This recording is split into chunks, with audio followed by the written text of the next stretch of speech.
चाय बनाते समय जब आप अदरक को कूटकर चाय में डालते हैं तो उसके लिए एक छोटी सी ओखली का इस्तेमाल करते हैं जिसमें कूटकर ही आप उस अदरक को निकालकर चाय में डालते हैं। लेकिन आप भूल जाते हैं कि उस अदरक का थोड़ा सा ही तो रस निकलता है, उसका भी आधा हिस्सा 50% उस ओखली में ही रह जाता है। यानी आपकी अदरक का इस्तेमाल ही हुआ सिर्फ 50%। तो आपको करना क्या चाहिए कि जब चाय या दूध जो उबल रहा है इसका थोड़ा सा हिस्सा, आधा कप मात्र, उसी ओखली में डाल दें और हिलाकर सारे को मिक्स करके चाय के बर्तन में डाल लें ताकि उस अदरक का पूरा इस्तेमाल हो सके। बिल्कुल यही हमारे स्टूडेंट्स मैथमेटिक्स के कोई भी चैप्टर को पढ़ते समय उस चैप्टर के इंट्रोडक्शन पार्ट को मिस करके करते हैं। पार्ट की बिल्कुल भी वैल्यू नहीं डालते, इंट्रोडक्शन पार्ट को पढ़ना जरूरी होता है और उसकी वैल्यू बिल्कुल नहीं डालते और डायरेक्ट फार्मूला और एक्सरसाइज पर चले जाते हैं। तो ध्यान रखिए, इंट्रोडक्शन पार्ट सबसे ज्यादा जरूरी है और बाद में आप जब चैप्टर के मेन कोर्स में जाते हैं तब आपको महसूस होता है कि इंट्रोडक्शन पार्ट पढ़ लेते तो यह चैप्टर समझने में आसानी होती। तो hello everyone, I am Raman और आप देख रहे हैं मैथ से लॉजिकल स्टडी। आशा करता हूं बहुत अच्छे हाल में होंगे, एग्जाम की तैयारी कर रहे होंगे और उसी कड़ी के अंदर हम आगे भी बढ़ते हैं। आज तो लाइंस एंड एंगल के चैप्टर की तरफ जा रहे हैं हम, जिसमें आपको एक एक पॉइंट लाइंस के बारे में, अलग तरीके के एंगल्स के बारे में, उनकी नोमेनक्लेचर क्या होती है, उनका आपस में रिलेशन क्या होता है और वो हमारे किस किस तरीके से यूज में आ सकते हैं इन सारी प्रॉब्लम्स को सॉल्व करने में, वही आज हम स्टडी करने जा रहे हैं लाइंस एंड एंगल वाले चैप्टर में। तो आप सभी से रिक्वेस्ट है मेरी कि एक एक लाइन को, एक एक पॉइंट को अच्छी तरह से समझें, क्योंकि बार बार समझने की आपको जरूरत नहीं है। केवल नोमेनक्लेचर याद करने के लिए आपको दोबारा इसको देखना पड़ सकता है, अदरवाइज एक एक बारीक चीज आपको आज समझाई जाएगी कि किस तरीके से लाइन सेगमेंट या रे से या लाइन से एंगल क्रिएट होता है और वो एंगल को हम क्या नाम देते हैं, उन एंगल्स का आपस में रिलेशन क्या होता है और पैरेलल लाइंस के अंदर जब एक ट्रांसवर्सल उसको कट करता है तो हम उन एंगल्स को किस तरीके से डिनोट करते हैं, उनका किस तरीके से यूज करते हैं और उसी यूज से हम अपनी सारी एक्सरसाइज के जो जितने भी क्वेश्चंस हैं उन सबको सॉल्व करते हैं। तो सबसे पहले तो मैं आपको लाइन के बारे में बता दूं। लाइन को हम तीन तरीके से डिफाइन करते हैं।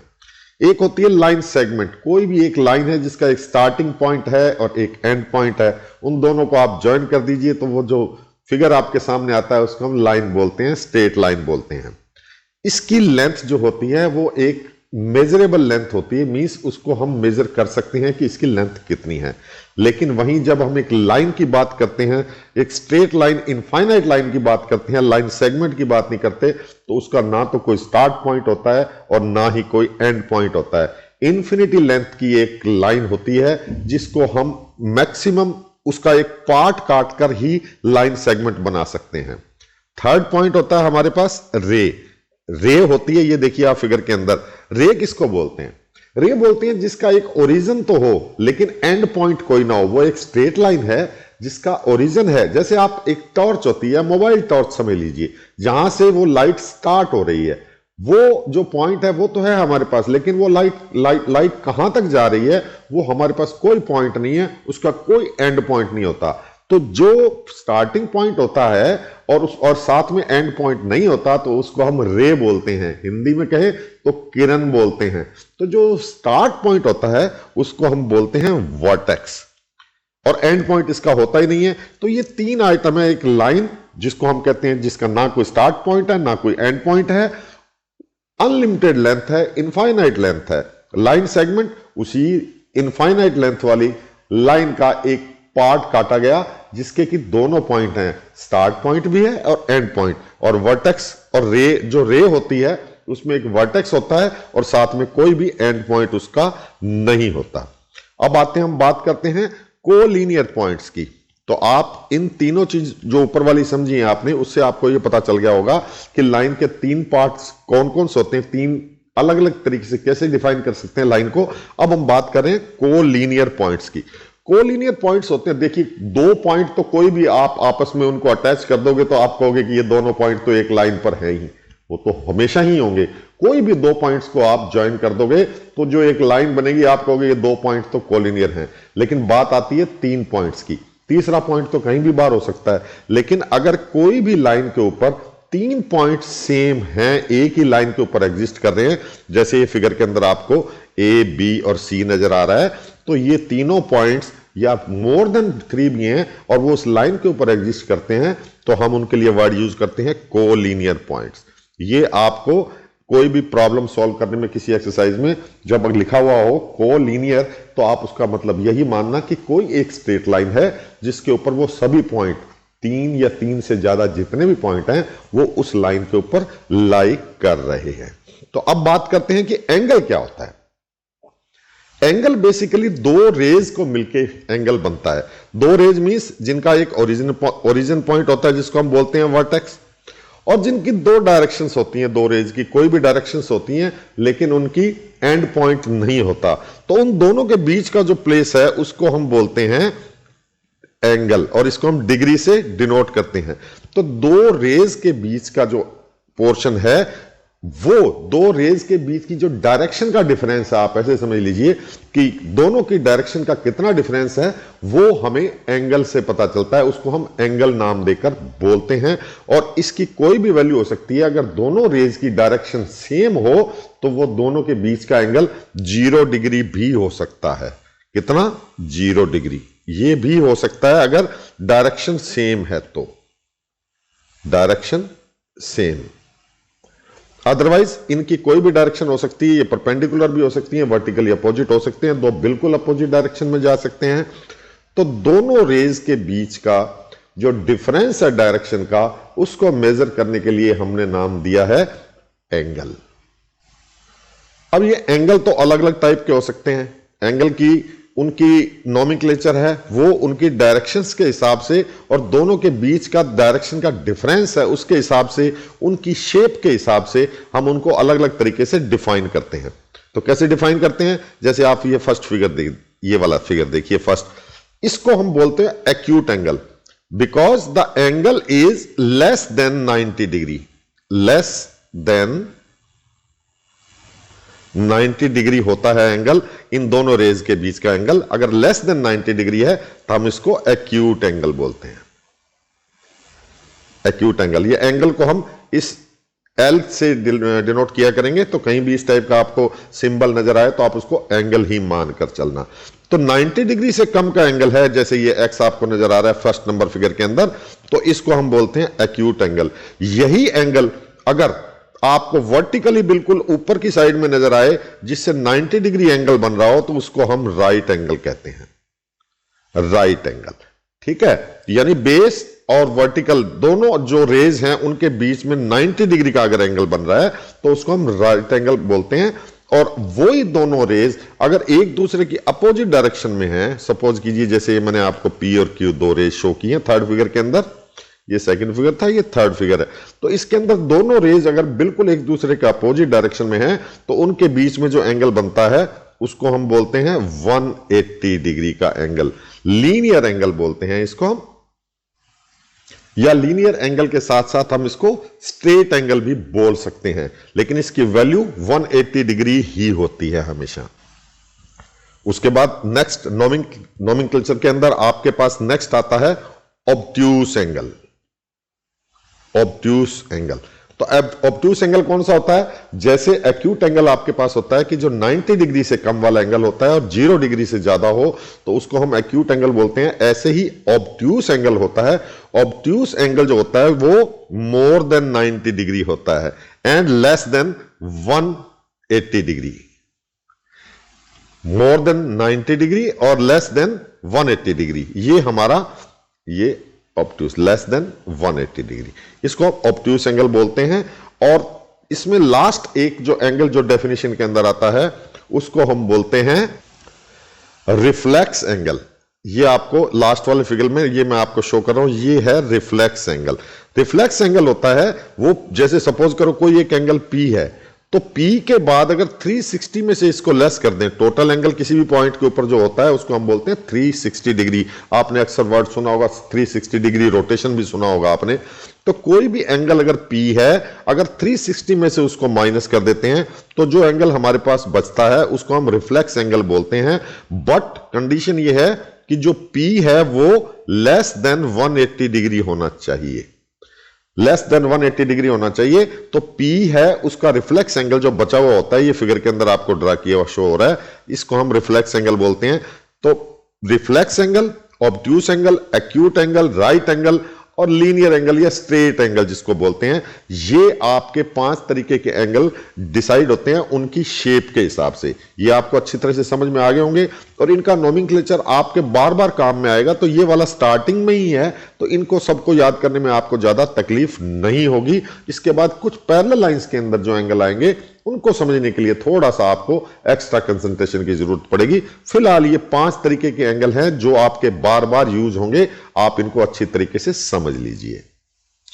तो ये था सिंगल फिगर्स के अंदर उनका नोमेनक्लेचर कि किस एंगल को हम क्या बोलते हैं। लेकिन यही एंगल जब पेयर्स के अंदर आने लग जाते हैं तो उसके लिए एक अलग नोमेनक्लेचर यूज होती है, जो मैं आपको इस नेक्स्ट पार्ट के अंदर एक्सप्लेन कर रहा हूं। तो इसमें सबसे पहले आपके पास क्या आता है, एडजेसेंट एंगल्स। ये बड़ा ही एक स्पेशल केस है जिसके अंदर जो दिखने में लगता है कि बड़ा आसान है कि हम एडजेसेंट एंगल किसी को भी बोल सकते हैं, कोई भी 2 साथ वाले एंगल्स को बोल सकते हैं। लेकिन इसको डिफाइन करने के लिए मैं आपको बता दूं कि कोई भी एंगल होता है तो उसकी 2 आर्म्स होती हैं। जैसे ये मैं ड्रा कर रहा हूं तो इसमें आप देखिए इसकी कौन सी 2 आर्म्स हैं, OC एंड OD। और दूसरी साथ में इसके एक्स्ट्रा एक दूसरा एंगल है, उसकी कौन सी 2 हैं, OD एंड OA। तो ये दोनों के दोनों जो हैं ये एडजेसेंट एंगल्स कहलाते हैं। इनको हम कहते हैं एडजेसेंट एंगल। लेकिन उसकी एक कंडीशन है कि जो 2 आर्म्स ऐसी हैं जो इनमें कॉमन नहीं है, जैसे OC एंड OA, वो कॉमन आर्म के दोनों अपोजिट साइड में होनी चाहिए। अपोजिट साइड में होनी चाहिए मींस OC और OA ये अपोजिट साइड में होंगी, जबकि उनकी जो कॉमन आर्म है वो क्या है, OD।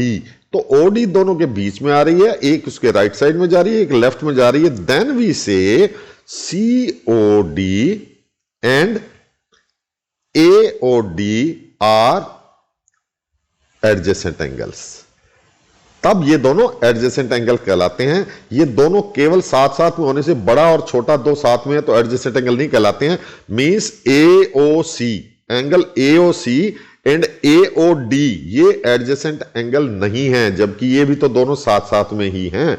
तो ये 2 आर्म्स जो हैं वो बिल्कुल दोनों अपोजिट साइड में होनी चाहिए, किसके, कॉमन आर्म OD के। नेक्स्ट हमारे पास होता है लीनियर पेयर। हम यहां पर 2 एंगल्स का कॉम्बिनेशन ही देख रहे हैं। तो लीनियर पेयर क्या होता है, लीनियर पेयर होता है कि दोनों एंगल्स ऐसे हैं कि दोनों को मिला के उनका सम कितना हो जाए, 180 डिग्री। सम अगर 180 डिग्री है तो हम उसको लीनियर पेयर बोलते हैं। जैसे आपको ये एंगल नंबर 1 और एंगल नंबर 2 इस फिगर में शो हो रहा है, तो इन दोनों को अगर हम कहेंगे तो लीनियर पेयर कौन कौन से हो गए, 1 एंड 2, बिकॉज उन दोनों का सम कितना है, 180 डिग्री। दोनों मिलके क्या बनाते हैं, स्ट्रेट एंगल। स्ट्रेट एंगल बनाने से उनको हम बोलते हैं लीनियर पेयर। तो ये कोई भी 2 एंगल्स हो सकते हैं, उसमें एक एक्यूट एंगल होगा, एक ऑब्ट्यूस होगा, या दोनों 90 डिग्री के होंगे। लेकिन इन दोनों को मिलाकर ही हम जो पेयर बनाते हैं उसको हम लीनियर पेयर बोलते हैं। नेक्स्ट हमारे पास आता है vertically opposite angle. Vertically opposite angle आपको इसके नाम से क्लियर हो गया होगा कि कोई भी 2 लाइन एक दूसरे को इंटरसेक्ट करती हैं तो उनसे जो एक दूसरे के सामने बनने वाले एंगल हैं, जैसे इस फिगर में आप देखिए तो फिगर नंबर इसमें फिर देखिए तो एंगल नंबर 1 और 2 दोनों एक दूसरे के अपोजिट हैं। दोनों एक दूसरे के अपोजिट हैं तो इनको हम वर्टिकली अपोजिट एंगल्स बोलते हैं। ऐसे ही एंगल नंबर 3 और 4, 1 और 2 और 3 और 4, इनका जो पेयर है ये क्या कहलाता है, वर्टिकली अपोजिट एंगल। और ये दोनों बराबर होते हैं। वो क्यों बराबर होते हैं वो हम आगे स्टडी करेंगे जब किसी थ्योरम में इसको पूरा डिटेल से देखेंगे। तो वर्टिकली अपोजिट एंगल आपको क्लियर हो गया। राइट एंगल आपको पता ही है कि 90 डिग्री के एंगल को हम राइट एंगल बोलते हैं। स्ट्रेट एंगल बोल लीजिए, लीनियर एंगल बोल लीजिए, ये 180 डिग्री का होता है। इसमें डायरेक्शन एक ही होती है, दोनों रेज की अपोजिट डायरेक्शन होती है, लेकिन दोनों मिलके स्ट्रेट लाइन बन जाती है। देन वी से this is a straight angle and it is always 180 degree. अब 2 एंगल स्पेशल केस आते हैं, ये याद रखने में आपको कंफ्यूजन नहीं होना चाहिए। इसका दोनों में एक छोटा सा डिफरेंस है, एक है सप्लीमेंट्री एंगल और दूसरा है कॉम्प्लीमेंट्री एंगल। सप्लीमेंट्री एंगल होता है वो एक तरीके से लीनियर पेयर होता है, उसी को ही हम सप्लीमेंट्री एंगल बोलते हैं। लेकिन लीनियर पेयर के अंदर दो एंगल्स की बात होती है, जबकि सप्लीमेंट्री एंगल की बात करेंगे, सप्लीमेंट्री एंगल की, तो किसी एक का सप्लीमेंट जो होता है वो दूसरा होता है, और दोनों को मिलाकर जो बनता है वो स्ट्रेट एंगल ही बनता है। मींस 180 माइनस 1 नंबर एंगल हम बोलेंगे तो वो सप्लीमेंट्री एंगल होगा, और वो एंगल कौन सा होगा? 2।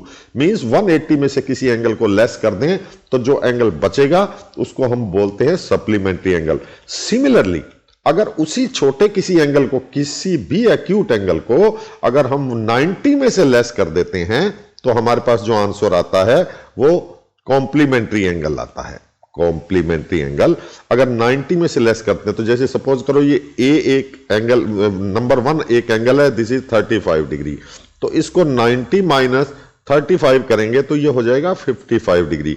तो ये एंगल नंबर 2 जो 55 डिग्री है, this is complementary angle of angle number 1। Similarly angle number जो 1 है, that is complementary angle of angle number 2। अब नेक्स्ट इसमें जाते हैं हम आगे, तो हमारे पास आती हैं इंटरसेक्टिंग लाइंस। इंटरसेक्टिंग लाइंस जो एंगल बना रही हैं, उसके साथ साथ में वो या तो इंटरसेक्टिंग लाइंस हो सकती हैं या दो पैरेलल लाइंस हो सकती हैं। इंटरसेक्टिंग लाइंस के बारे में हमने आपको पीछे इन एंगल्स में ही कुछ बताया है। अब पैरेलल लाइन की बात करता हूं, तो पैरेलल लाइंस वो होती हैं कि जो दो लाइन कोई भी मूव कर रही हैं 2 डायमेंशंस के अंदर, दोनों की इनफाइनाइट लेंथ है, दोनों की डायरेक्शन एक अपनी है, लेकिन वो डायरेक्शन ऐसी है कि उन दोनों लाइंस के बीच का जो परपेंडिकुलर डिस्टेंस है वो हमेशा बराबर रहता है। जैसे रेलवे लाइन की पटरी होती है, जैसे जो ट्रैक होता है रेलवे ट्रैक, उसमें 2 बार्स होती हैं, तो उनके बीच का डिस्टेंस हमेशा के हमेशा बराबर रहता है। तो हम बोल सकते हैं कि ये दोनों लाइंस जो ट्रैक के 2 पार्ट्स हैं वो एक दूसरे के पैरेलल हैं, उनका डिस्टेंस हमेशा बीच में बराबर रहता है और वो फिक्स रहता है, वो चेंज नहीं होता, तो तब हम उनको बोलते हैं कि ये पैरेलल लाइंस हैं। उसके अलावा अगर 2 लाइंस कोई भी एक दूसरे को क्रॉस करती हैं तो उनको हम इंटरसेक्टिंग लाइंस बोलते हैं। और जैसे फिगर के अंदर आपको ड्रा किया हुआ है, PQ and RS are 2 intersection lines, intersecting lines. और ये जो 2 हैं PQRS, जो इस सेकंड केस के अंदर P1 मान लीजिए, Q1 R1 S1, ये 2 पैरेलल लाइंस हैं बिकॉज इनके बीच डिस्टेंस हमेशा बराबर रहेगा। किसी भी 2 पॉइंट्स, जो कोई भी 2 पॉइंट्स इन दोनों अलग अलग लाइंस के ऊपर होंगे तो वर्टिकल डिस्टेंस जो होगा वो हमेशा के हमेशा बराबर रहेगा। नेक्स्ट पार्ट में हम डिस्कस करेंगे पैरेलल लाइंस और ट्रांसवर्सल की। तो ट्रांसवर्सल और पैरेलल लाइंस क्या होती है? पैरेलल लाइंस जैसे मैंने आपको बताया कि ये कोई भी 2 स्ट्रेट लाइन है जिनके बीच का डिस्टेंस हमेशा के हमेशा कितना बराबर रहता है। सपोज कीजिए ये 2 पैरेलल लाइंस हैं, तो इनके बीच का जो डिस्टेंस है वो हमेशा बराबर रहेगा, तो हम इनको पैरेलल लाइंस बोलते हैं। D इज, यहां पर जितना है D, आगे डिस्टेंस किसी भी पॉइंट पर जाके दोनों के ऊपर कोई भी 2 पॉइंट लेंगे और वर्टिकली डिस्टेंस निकालेंगे तो वो बराबर रहेगा, हमेशा का हमेशा इक्वल रहेगा। उसके बाद में अगर कोई लाइन इसको काटती है, जिसको हम बोलते हैं ट्रांसवर्सल, जिसको हम बोलते हैं ट्रांसवर्सल, वो इनके पैरेलल नहीं होती, उसको हम T से डिनोट करते हैं। और ये ट्रांसवर्सल ही है जो इन पैरेलल लाइंस को जब कट करता है, क्रॉस करता है, तो डिफरेंट एंगल्स आपको नजर आते हैं। जैसे ये angle number 1, angle number 2, angle number 3, angle number 4, इस जंक्शन पर आपको ये 4 एंगल मिले। ऐसे ही इस पॉइंट पर भी आपको 4 एंगल्स मिलेंगे। तो उन एंगल्स के बारे में हम नेक्स्ट पॉइंट में जाके बात करते हैं कि वो एंगल क्या होते हैं और उनका रिलेशंस क्या होते हैं आपस में इस पैरेलल लाइंस को जब एक ट्रांसवर्सल कट करता है। तो angle between parallel lines and a transversal, ये आपको इस फिगर में शो हो रहा है। तो आप इसमें नोटिस कीजिए कि angle number 1, angle number 2, angle number 3, ये तीनों एक ही पोजीशन पर हैं, लेकिन 3 अलग अलग पैरेलल लाइंस पर हैं। और इसको एक ट्रांसवर्सल T कट करता है, तो ये एक जैसी पोजीशन के अंदर इनको दिखाता है। तो इसीलिए इसका नाम हमने दिया है corresponding angles. Corresponding angles means इस पहले L जो आपके पास पैरेलल लाइन है, M और N, इन तीनों में इस एंगल नंबर 1 की और 2 की और 3 की पोजीशन एक ही जगह पर है। Means right of this transversal and above that parallel lines, ये आप चेक कीजिए, above the parallel line and right of this transversal. तो ये तीनों एक ही पोजीशन पर आते हैं, तो इसलिए हम इनको बोलते हैं कोरोस्पोंडिंग एंगल्स। नेक्स्ट आ जाते हैं अल्टरनेट एंगल्स। वही बात कि ट्रांसवर्सल इसको कट कर रहा है, एल एम एन तीन पैरेलल लाइंस हैं, तो आपके जो एंगल हैं ये अल्टरनेट एंगल आते हैं, मींस ट्रांसवर्सल के एक ऊपर और राइट में और दूसरी वाली में वही ऊपर लेकिन लेफ्ट में। तो अल्टरनेट हो गए, दोनों एक डायरेक्शन में नहीं आए, जैसे हमने पिछले वाले में देखा था कि वो एक ही डायरेक्शन में थे, अप भी थे और राइट में भी थे। ये up left then up right then up left, तो ये जो एंगल होते हैं इनको हम बोलते हैं अल्टरनेट एंगल्स। ठीक है, तो आपको समझ में आ गया होगा अल्टरनेट एंगल क्या होते हैं। मींस अल्टरनेट का वैसे भी मतलब होता है जिसको हम हिंदी में बोलते हैं एक छोड़ के दूसरा, यानी कि सेम टू सेम नहीं। तो इसीलिए इसको भी हम अल्टरनेट एंगल की टर्म देते हैं कि एक आपके अपवर्ड राइट में है, दूसरा अपवर्ड लेफ्ट में है। This is alternate angle. अब आते हैं vertically opposite angle. Vertically opposite angle हम पहले पढ़ चुके हैं, लेकिन ट्रांसवर्सल और पैरेलल लाइंस में ये कैसे होते हैं वो आपको इस फिगर में 1 और 2 के अंदर शो किया हुआ है। तो आप इससे चेक कर सकते हैं कि ये आपके एंगल वर्टिकली अपोजिट एंगल है। ऐसे ही ट्रांसवर्सल और पैरेलल लाइंस के अंदर सप्लीमेंट्री एंगल जो हमने पहले पढ़ा था वो कहां पर होते हैं, वो आपको शो हो रहे हैं, एंगल नंबर 1 और एंगल नंबर 2। सप्लीमेंट्री एंगल हमने आपको बताया था कि 180 में से लेस करके जो एंगल बचता है वो सप्लीमेंट्री एंगल होता है। Then because L is a straight line और टी इज ए ट्रांसवर्सल, तो जो दो एंगल बन रहे हैं 1 और 2 ये दोनों एक दूसरे के सप्लीमेंट्री कहलाएंगे। लेकिन इन दोनों का सम कर देते हैं तो ये लीनियर पेयर बन जाता है। उसी को ही हम सप्लीमेंट्री एंगल के दो पार्ट्स में डिवाइड करते हैं, अगर उन दोनों को ऐड करते हैं तो वो लीनियर पेयर बन जाता है। तो ये था हमारा सारा नोमेनक्लेचर। इस चैप्टर के अंदर जो भी एंगल हम डिस्कस करेंगे, जो भी एंगल हम इसको प्रॉब्लम सॉल्व करने में यूज करेंगे, उन सब का आपको मैंने इंट्रोडक्शन करवाया है लाइन से। लाइन क्या होती है, लाइन सेगमेंट क्या होता है, रे क्या होती है। रे का जरूर याद कीजिए, 1 नंबर का छोटा सा मल्टीपल चॉइस के अंदर ये क्वेश्चन आ सकता है कि रे जो होती है उसका ओरिजिन होता है, एंड पॉइंट नहीं होता, और जो ओरिजिन होता है उसको वर्टेक्स बोलते हैं। नॉर्मली जहां एरो का निशान लगा होता है ये बच्चे इसको वर्टेक्स मान लेते हैं, लेकिन वर्टेक्स वो होता है जो ओरिजिन पॉइंट होता है। तो आपको यही ध्यान रखना है। उसके बाद कोलिनियर पॉइंट्स आपको बताए हैं, वो आपको समझ में आ गए। एक्यूट एंगल जो 90 डिग्री से कम होता है, 90 डिग्री का एंगल राइट एंगल होता है। जो लीनियर एंगल होता है या स्ट्रेट एंगल होता है उसको 180 डिग्री बोलते हैं।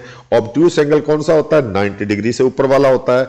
तो ये रिफ्लेक्स एंगल क्या होता है, जो 360 में से बाकी बचा हुआ एंगल होता है उसको हम रिफ्लेक्स एंगल बोलते हैं। तो केवल समरी दे रहा हूं आपको। एडजेसेंट एंगल कौन से होते हैं, दो बने हुए एंगल जिसमें 3 रेज शामिल हैं, 3 रेज को मिलाकर एडजेसेंट एंगल बनते हैं। लेकिन कंडीशन ये होनी चाहिए कि जो आपकी कॉमन रे है बाकी दोनों आर्म्स उसके लेफ्ट और राइट में होनी चाहिए, सेम साइड में नहीं होनी चाहिए। लीनियर पेयर 180 डिग्री दोनों का सम होता है। वर्टिकली अपोजिट एंगल्स जब दो कोई भी लाइंस एक दूसरे को इंटरसेक्ट करती हैं तो उससे बनने वाले अपोजिट एंगल्स को हम वर्टिकली अपोजिट एंगल बोलते हैं, और वो बराबर होते हैं। राइट एंगल जो है वो 90 डिग्री होता है, स्ट्रेट एंगल 180 डिग्री होता है। और सप्लीमेंट्री और कॉम्प्लीमेंट्री श्योर है कि इसमें से एक क्वेश्चन आता ही आता है। छोटा सा एक एग्जांपल के रूप में आपको फिर बता रखा है मैंने, यहां पर 35 डिग्री और 55 डिग्री ये कॉम्प्लीमेंट्री एंगल के लिए, और यहां पर होता है 180 -1। सपोज कीजिए ये एंगल 60 डिग्री है, तो ये आपका जो एंगल नंबर 2 है ये 120 degree. This is supplementary angle of angle number 1। उसके बाद फिक्स डिस्टेंस आ जाता है आपके दो पैरेलल लाइंस के अंदर। हमेशा किसी भी पॉइंट पर वर्टिकल डिस्टेंस जो उनका होगा वो फिक्स होगा, वो चेंज नहीं होगा। ट्रांसवर्सल आपको बताया है, angles between parallel lines, again corresponding angles same position पर, कोई भी पैरेलल लाइंस के ऊपर या नीचे अगर उनकी पोजीशन बिल्कुल सेम है तो हम उसको कॉरेस्पॉन्डिंग एंगल बोलते हैं। जैसे आप इसमें नोट करना स्पेशली कि एंगल नंबर 1 और 2 जिस अच्छी और सेम पोजीशन पर हैं, ऐसे ही एंगल नंबर 10 सपोज और एंगल नंबर 11 ये भी कॉरेस्पॉन्डिंग एंगल ही हैं। ये नहीं कि लाइन के ऊपर का 1 और लाइन के ऊपर का 2 राइट साइड में कॉरेस्पॉन्डिंग है, ऐसे नीचे भी अगर आते हैं तो 10 और 11 भी कॉरेस्पॉन्डिंग एंगल है। एंगल नंबर 12 और एंगल नंबर 13 भी कॉरेस्पॉन्डिंग एंगल है। उनकी पोजीशन सिमिलर होनी चाहिए। जैसे फर्स्ट लाइन में है, सेकंड उसके पैरेलल लाइन में है और थर्ड में है, तो ये सेम होनी चाहिए, तो इसको हम कॉरेस्पॉन्डिंग एंगल बोलते हैं। अल्टरनेट एंगल्स मींस एक छोड़ के दूसरा, जैसे ये ऊपर में राइट में है तो ये ऊपर में लेफ्ट में है, तो ये दोनों अल्टरनेट एंगल हैं, ये भी बराबर होते हैं। ठीक है, एक एंगल आपको बताना मैं भूल गया, वो आपको बता देता हूं, इंटरनल एंगल्स। इंटरनल एंगल मैं आपको दोबारा एक्सप्लेन करता हूं। इंटरनल एंगल मैं आपको बताना मिस कर गया। इंटरनल एंगल आप इस फिगर में देखिए, तो एंगल नंबर 3 और एंगल नंबर 4, जो कि दो पैरेलल लाइंस के अंदर सेम साइड के अंदर दोनों एंगल हैं, दोनों के अंदर बीच के स्पेस के अंदर दोनों जो एंगल हैं वो मिलकर आपको बोलते हैं उनको internal angles. Angle number 3 and angle number 4 are internal angles of parallel lines L and M। ऐसे इंटरनल एंगल्स M और N लाइंस के कौन से हो गए, angle number 5 and angle number 6, और इनका जो सम होता है वो हमेशा कितना होता है, 180 डिग्री। 180 डिग्री होता है, तो ये internal angles of parallel lines कहलाते हैं। ये मैं आपको स्टार्टिंग में बताना मिस कर गया था, लेकिन अब आप इसको नोट कर लीजिए कि इंटरनल एंगल्स कौन से होते हैं। उसके बाद में सप्लीमेंट्री आपको बता चुके हैं। सप्लीमेंट्री एंगल्स दोनों का सम जो होता है वो लीनियर पेयर के बराबर ही होता है, या स्ट्रेट एंगल बोलते हैं, ये आपको पहले मैं एक्सप्लेन कर चुका हूं। तो इस चैप्टर के अंदर फिलहाल हम केवल इन सब की नॉमेनक्लेचर, इनकी शेप के हिसाब से, इनकी पोजीशन के हिसाब से समझ रहे हैं। इसके जितने भी क्वेश्चंस हैं, जो दो एक्सरसाइज हैं, वो हम हमारे नेक्स्ट वीडियो के अंदर कंसीडर करेंगे और उन दोनों एक्सरसाइज को सॉल्व करेंगे। आप इनसे एक बार अच्छी तरीके से फैमिलियर हो जाइए, इस टर्मिनोलॉजी को आप अच्छे तरीके से समझ लीजिए, ताकि आपको अगली एक्सरसाइज करने में किसी तरीके की कोई समस्या ना आए। तो इसके साथ ही हमारा ये वीडियो कंप्लीट होता है। रिक्वेस्ट है आपसे कि शेयर कीजिए, लाइक कीजिए, और मैक्सिमम से मैक्सिमम जो आपके फ्रेंड्स हैं, आपके क्लास वाले हैं, उनको सब्सक्राइब करने के लिए कहिए। Thank you so much. Enjoy करते रहिए मैथमेटिक्स।